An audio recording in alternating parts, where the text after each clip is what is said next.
But the fact that Ryan, has gone through 3 top trainers that would have done a great job, Eddie Reynoso, Joe Goosen, and Derrick James. Correct. And he's not training with neither of them. He's training with his dad. Did Ryan Garcia ever allow those trainers to be the boss? That's why he's back with his dad, because he's the boss. That's why. Yeah. Look, Joe Goosen, I know Joe Goosen. My brother used to train with him. He's not going to just let you get away with stuff like that. Derrick James shouldn't either. Eddie Reynoso doesn't need. He's made so much money with Canelo that if you want to come to me, it's going to be under my rules. And if that didn't work, then Ryan's back. So that's I give that big advantage to Barrios to even pull that off. See, that's the thing about boxing, and Big Baby Miller pointed it out, because there's no structure. We need some kind of structure. In the NFL, the guy has to sit there for the media interview. He shows up on time. He's got to do it. And to give you an NFL analogy, think about the Broncos, right? When they had Russell Wilson over there and he had his own office and everything. And it was nothing. It was dysfunctional. Then they hired Sean Payton. Cut it out. As a coach, that's like going to train with Goosen or going to train with a world-class trainer, right? And you knew as soon as Sean Payton got there, ain't no one's going to have their own office. And you turn around a couple years later, and they're great. They're in the playoffs, right? That's the thing in boxing, when fighters want it comfortable, right? Sometimes when Miguel Cotto would want to train in certain places because it was more comfortable for him, I thought, I want to see the Miguel Cotto when it's uncomfortable, right? And Cotto's a great fighter, of course, and a serious person. But the fighter really has a little too much control when they reach a certain level sometimes of their own career, which is good in one way, but in another way can limit them athletically. Because boxing is not a comfort business. Max Kellerman analyzes the matchup between Ryan Garcia and Mario Barrios, emphasizing that natural ability alone won't carry Garcia to victory. He points out that without a solid game plan, disciplined routines, and steady preparation, Garcia could struggle against Barrios' challenges in the ring. Boxing is not a comfort business. But do you think it's more of his opponent, where maybe I can get away with training with my dad, compared to if I'm fighting a top dude? It'd be a big mistake to underestimate him, right? And it's like everyone thought he was going to win that fight, and Rolly just outboxed him. Rolly outboxed him and looked good doing it. You know what I mean? So it's like, it's crazy. I wish that Ryan, because he's so talented, I wish he would stick to a coach and really just follow the instructions. Ryan will win this fight. Max Kellerman and Robert Garcia acknowledge Ryan's impressive abilities, but caution that changes in his coaching team could slow his progress, especially when facing Barrios' disciplined approach. At the same time, both fighters are exchanging warnings and building anticipation as the fight draws near. As everybody says, left hand, make sure that's up, you gotta protect it, blah, blah, blah. That's what I would imagine he's saying. And gotta take that away. It's probably, little things like that. They drill a lot of just keeping the hands up all day long. So it's like here, here, here, here, here. But, this freestyle type of boxing, with technique is gonna overwhelm this man. It was a great experience. He's definitely one of a kind. I took a lot from that fight, just being in there with somebody with his timing, his skill, his speed. Yeah, just we're gonna use that, to in every way, to grow as a fighter. Your opponent on the 21st, Garcia, hadn't actually won a fight officially since 2023. He's been through a lot of controversies, the scandal with Haney, and then the loss against Rolly Romero. What do you make of all that? I don't make much of all the like noise around Garcia. I just know I have a live opponent in front of me. I have somebody who's trying to take my title, and I'm looking just to go out there and defend. So you're looking to put on a big performance, stylistically, what you're going to come with. Mario Barrios is determined to capitalize on every flaw he has noticed in Ryan Garcia's approach, vowing to protect his title with unwavering focus and strategy. Despite the recent departure of his trainer, Ryan Garcia maintains that his mindset remains steady as he continues to concentrate on getting ready for Mario Barrios. Better for you that he's working with a trainer you're familiar with than... Oh, yeah, in my eyes, But hey, because I know I've already said some stuff that guy's already told him. But again, like he said, boxing is one-on-one. At the end of the day, he's a free thinker. I'm a free thinker. Ryan said, Joe's not going to stop this fight. It's going to be a physical fight, a bloody fight. You're smiling when you're hearing that. Is that the kind of fight you want? Not necessarily that it's the fight I want, but it's never a fight that I shy away from. I've gone out of my shield before. Like I said, every time I step in there, I give it, whatever I have that day. And if that's the way like this fight goes, if it ends in a bloody battle, then it does. And I'm never shied away from that. I respect that.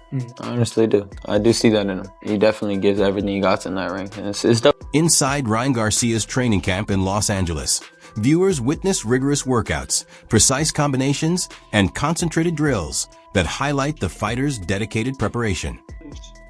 Lock up top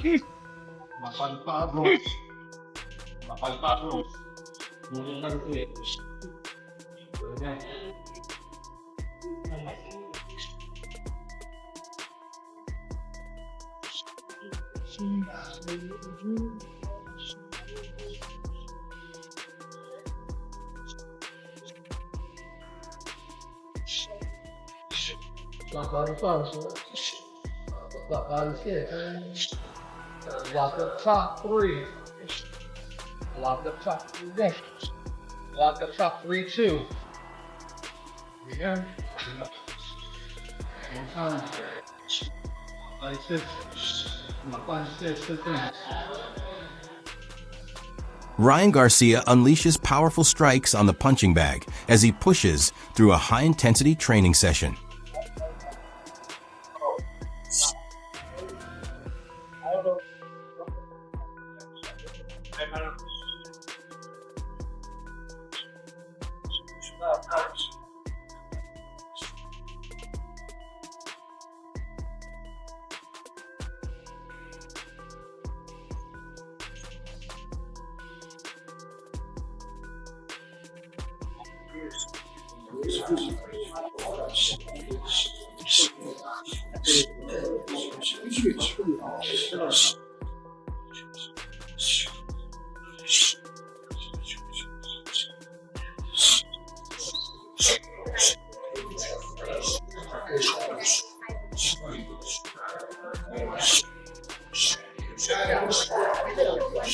Mario Barrios emphasizes his commitment to defense, making it clear he won't allow Ryan Garcia to claim his title and is focused on safeguarding his championship honor. And I'm looking just to go out there and defend.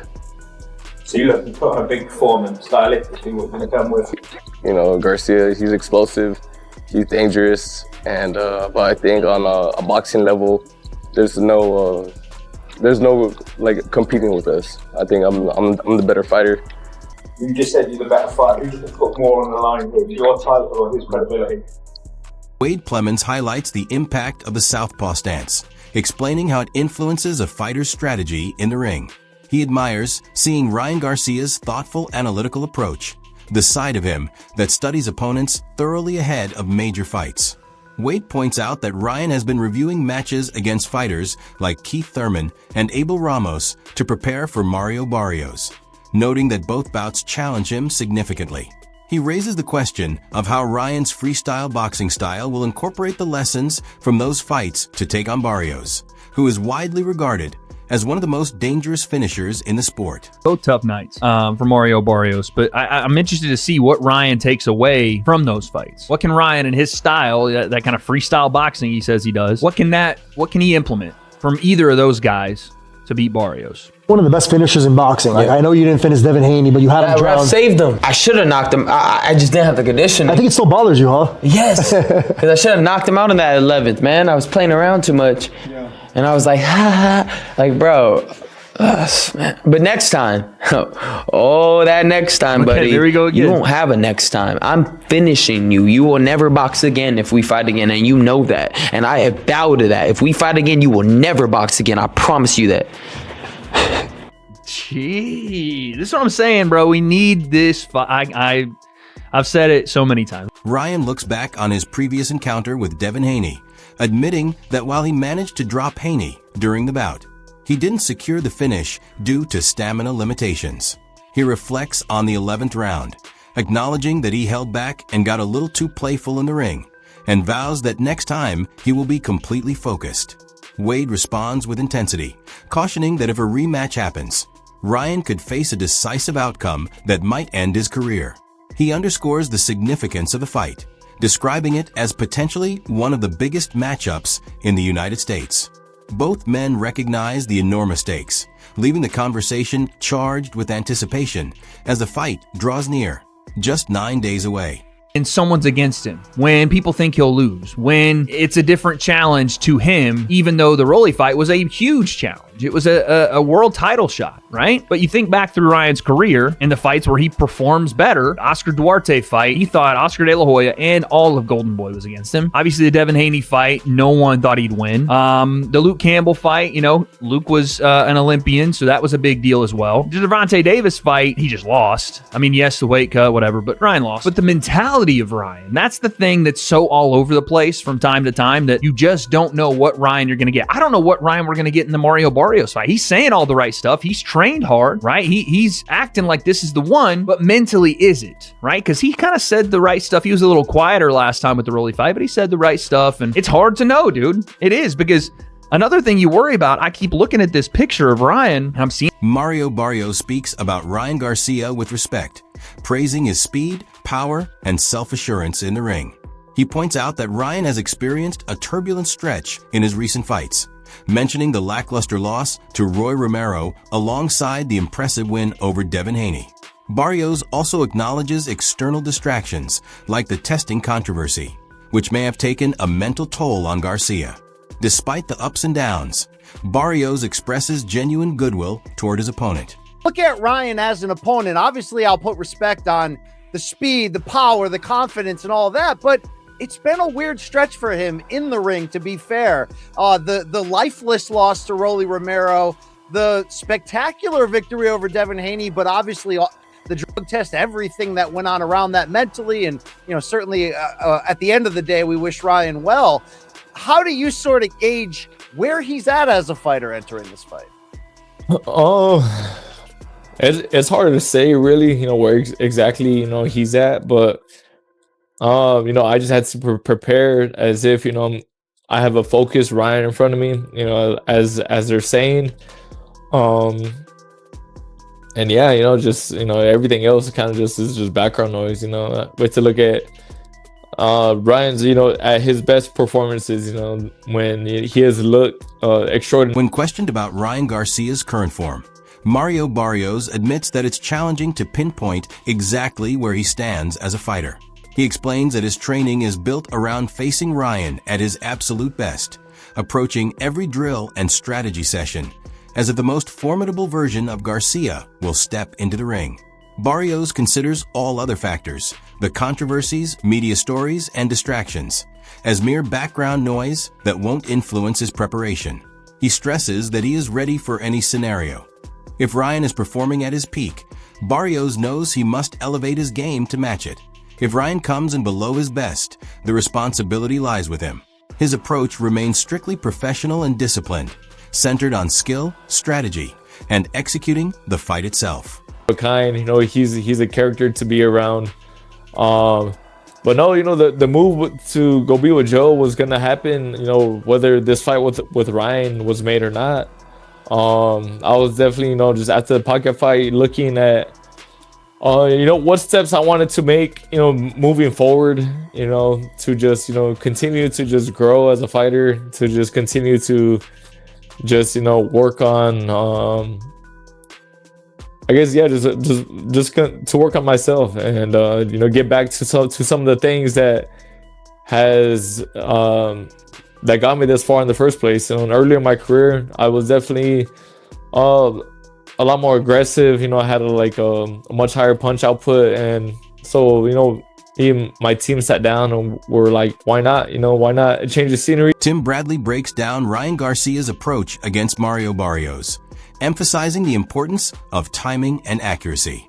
He explains that Ryan aims to capitalize on Barrios' movements using quick jabs and well-timed attacks whenever Barrios drops or shifts levels. Bradley points out a specific punch, known as the 45, which blends a half hook with a half uppercut, a technique popularized by Oscar de la Hoya. Having studied and incorporated this move, Ryan wields it as a potent weapon that Barrios will need to respect throughout the fight. Because Barrios is a counterpuncher and he likes to stay, again, close to mid-range to outside, mid-range to outside. So he's like, a step or two, I would say a step, right in mid-range when he's firing shots. And so sometimes he'll throw those single jabs at mid-range, and he can be countered with the right hand. But we all know that Ryan Garcia, hopefully his right hand is back, operating. If his right hand is operating, he should have a field day, taking advantage of that, mid-range jab coming from Barrios. And he does it a lot, man. He really does. A lot of stuff that he does, he has good form and technique on it, Barrios. But it's just subtle mistakes that he makes. Like just stand near the pocket after he gets done working so guys can attack him after. Bradley also highlights some of Mario Barrios' weaknesses. Over the course of his career, body shots have proven to disrupt his stamina and overall performance. While he delivers powerful right-hand punches, he remains vulnerable to clean right hands and left hooks from opponents. As a counterpuncher, Barrios typically operates at mid-range to slightly outside mid-range, often stepping in with single jabs.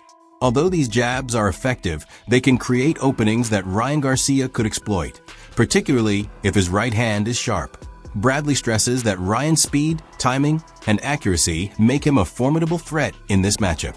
Barrios' technique and fundamentals are solid, but small lapses in positioning or defense could allow Ryan to control the fight.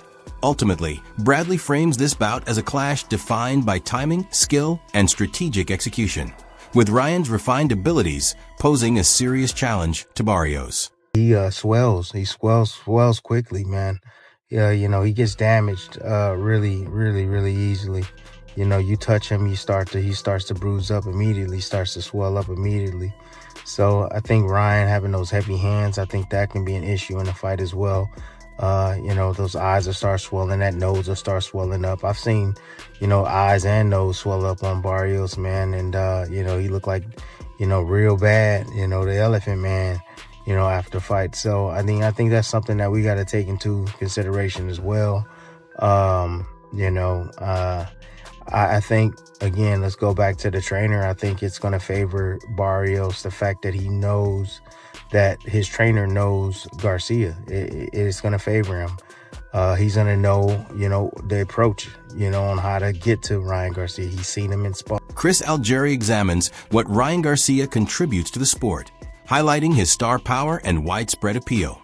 Unlike George Kambosos, who relied on hard work and perseverance but never became a household name, Ryan captures attention through his charisma, athleticism, and dynamic style, making him a compelling fighter to watch. Algieri points out that Ryan has yet to secure a world championship, which makes direct comparisons with Kambosos difficult. George earned his defining victories, such as the one over Teofimo Lopez, through sheer determination. While Ryan's rise is driven by both talent and fame, questions remain about whether he will achieve a career-defining triumph on that level. Regardless, his popularity continues to open doors, keeping him a major draw in boxing. Mentioned it from the onset about being a star. Kambosos was never a star. Kambosos was never that popular, not the way that Ryan Garcia is. So Ryan's here because of that. And yes, he does have some physical gifts and a ton of physical talent, and physical gifts that make him, must-watch TV when he's on. But we haven't seen him on in a long time. And, he hasn't gotten to that position. It's hard to compare him with George because George was the opposite. George was just a hard worker. George always came in shape. But in terms of talent, he was lacking. But he got that big win off of heart and grit. And man, did he cash out on that win, because he made so much money after those fights, got himself into so many opportunities that he never would have gotten if he had lost to Teofimo Lopez and became undisputed. Ryan is still yet to be world champion. These guys are almost like literally polar opposites of each other. Robert Garcia stresses that while trainers provide guidance, a fighter's success ultimately hinges on their own dedication. He explains that no matter how talented a coach may be, progress won't happen if the fighter doesn't listen, commit, or put in the necessary effort.